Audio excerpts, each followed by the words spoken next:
ఒక చిన్న గ్రామంలో రాహుల్ అనే అబ్బాయి ఉండేవాడు. చాలా తెలివైనవాడు. కానీ ఒక చిన్న సమస్య ఉంది. అతనికి మొబైల్ ఫోన్ అంటే చాలా ఇష్టం.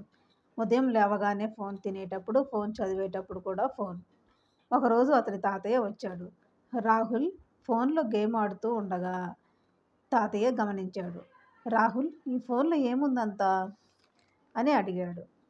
రాహుల్ గర్వంగా, "తాతయ్య, ఇది మంత్రం లాంటి ఫోన్. దీని లోపల గేమ్స్, వీడియోస్ అన్నీ ఉన్నాయి" అన్నాడు.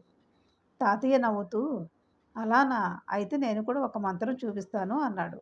రెండో రోజు ఉదయం తాతయ్య రాహుల్‌ను పొలానికి తీసుకెళ్ళాడు. అక్కడ ఒక చెట్టు కింద కూర్చోబెట్టి, "ఇక్కడ కూర్చో, ఫోన్ వాడకూడదు. ఒక గంటలో ఈ చెట్టు మాట్లాడుతుంది" అన్నాడు. రాహుల్ ఆశ్చర్యపోయాడు. చెట్టు మాట్లాడుతుందా అని అనుకున్నాడు. మొదట 5 నిమిషాలు చాలా బోరుగా అనిపించింది. కానీ కొంతసేపటికి పక్షుల కిలకిలలు వినిపించాయి.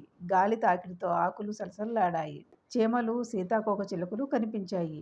ఒక గంట పూర్తయ్యేసరికి రాహుల్ ఆనందంగా తాతయ్య దగ్గరకు పరిగెత్తుకుంటూ వచ్చాడు. "తాతయ్య, ఆ చెట్టు మాట్లాడింది, పక్షులు పాటలు పాడాయి" అన్నాడు.